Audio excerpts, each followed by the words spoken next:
주님께서 여러분과 함께 또한 사제의 영과 함께 마르코가 전한 거룩한 복음입니다. 주님 영광 받으소서. 그때 예수님께서 길을 떠나시는데 어떤 사람이 달려와 그분 앞에 무릎을 꿇고 선하신 스승님, 제가 영원한 생명을 받으려면 무엇을 해야 합니까? 하고 물었다. 그러자 예수님께서 그에게 이르셨다.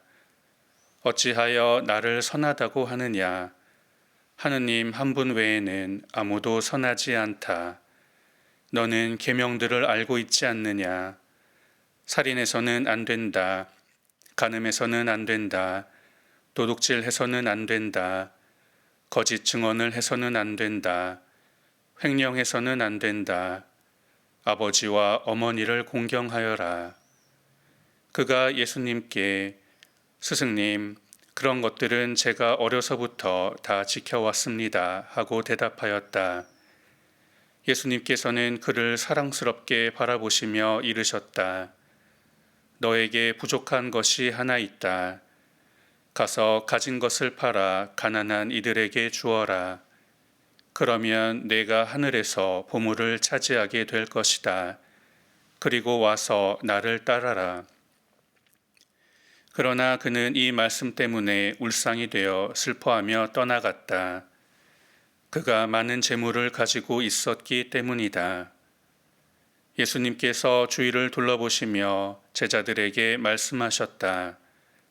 재물을 많이 가진 자들이 하느님 나라에 들어가기는 참으로 어렵다. 제자들은 그분의 말씀에 놀랐다. 그러나 예수님께서는 그들에게 거듭 말씀하셨다. 얘들아, 하느님 나라에 들어가기는 참으로 어렵다. 부자가 하느님 나라에 들어가는 것보다 낙타가 바늘귀로 빠져나가는 것이 더 쉽다. 그러자 제자들이 더욱 놀라서 그러면 누가 구원받을 수 있는가 하고 서로 말하였다. 예수님께서는 그들을 바라보며 이르셨다. 사람에게는 불가능하지만 하느님께는 그렇지 않다. 하느님께는 모든 것이 가능하다. 주님의 말씀입니다.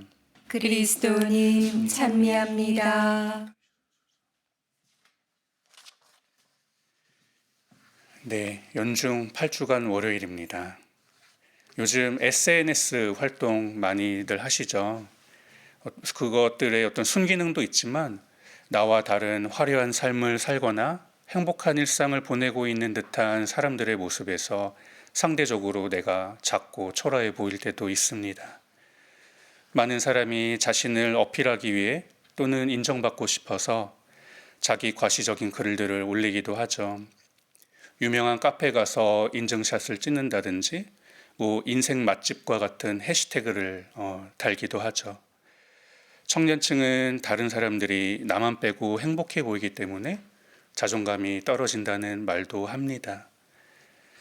한국 사회는 다른 사람과 비교 경쟁을 심하게 하는 사회죠. 나는 뒤처지면 안 된다고 무의식 중에 생각하기가 쉽습니다.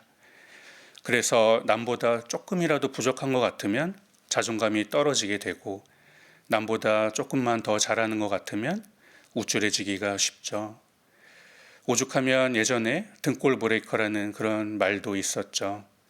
특정 등산용품 브랜드의 제품을 나만 못 입어서 뒤처지면 안 되니까 학생들이 너도 나도 다 사 입었던 그런 시절도 있었습니다. 인간은 자기 자신의 존재감을 어떤 것에서 얻죠. 각자가 조금씩은 다를 겁니다. 그런데 가변적인 외부 요인에서 존재감을 얻으려고 하면 우리 존재는 항상 불안할 수밖에 없습니다.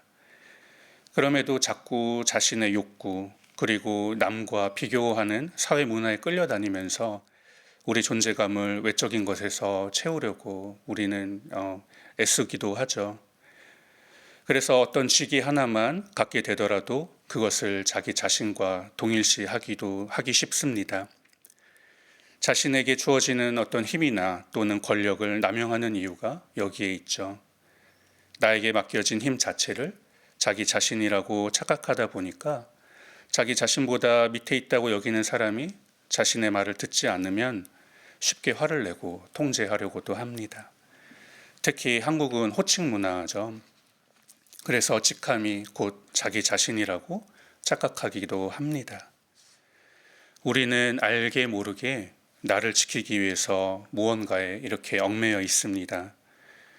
성공, 명예, 재산, 인간관계, 가치관, 습관, 직함, 업적 같은 것들일 수 있죠. 이런 것은 영원하지 않고 항상 가변적이기 때문에 이런 것에 얽매여 있으면 이것을 잃어버릴까 봐 불안함과 두려움이라는 감정이 생깁니다. 이런 것은 참된 자유를 방해하죠.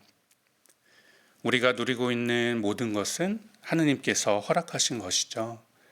하지만 주객이 전도되어서 하느님께 나아가는데 걸림돌이 되어서는 안 됩니다. 하느님이 주신 모든 것은 하느님께 나아가기 위해 필요한 딱 그만큼만 사용해야 하죠.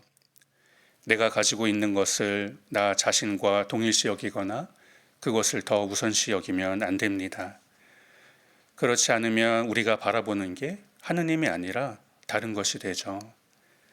다른 가치에 의해 나의 삶을 만들어 나가는 것이고 하느님이 아니라 내가 또는 다른 것들이 내 삶의 주인이 되는 것입니다.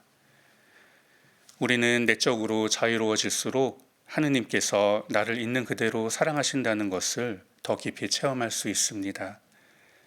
내가 붙잡고 있던 것이 나를 존재하게 하는 것이 아님을 알게 되죠. 그리고 예수님께서 우리들을 어디로 이끄시는지 알 수 있게 됩니다. 참된 자유와 생명을 체험하기 위해선 내가 붙잡고 있는 것들을 놓아야 하는데 우리는 우리가 가진 것을 잃어버릴까 봐 두려움에 쌓이기도 합니다. 그래서 예수님이 주시려는 참된 생명에 대한 갈망보다 현재 피부로 느낄 수 있는 것들에 대한 갈망을 더 크게 느끼기도 하죠. 이런 내적 갈등은 우리를 더 불안하게 만들기 때문에 오늘 복음의 부자 청년처럼 하느님께 마음을 닫고 그분을 떠나게 만듭니다.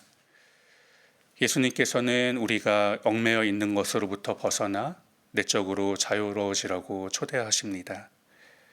우리가 영적으로 성장하기 위해선 나를 올가매고 있는 것이 무엇인지 깨닫고 과감히 포기할 줄 알아야 하죠. 그것을 우리 혼자 힘으로는 할 수 없지만 하느님의 은총으로는 할 수 있습니다. 우리가 할 수 있는 일은 하느님의 일에 협력하는 법을 배우는 것이죠. 기도와 성찰을 통해 우리의 내면에 다다르는 시간이 필요합니다. 그러면 다른 무엇이 아니라 하느님만이 우리에게 필요하다는 사실을 깨닫게 됩니다. 그러면 우리를 올가매고 있던 것을 버릴 수 있고 자유로워질 수 있습니다. 우리 존재 이유를 하느님 안에 둠으로써 참된 자유와 생명의 기쁨을 누리는 우리가 될 수 있기를 기도합니다.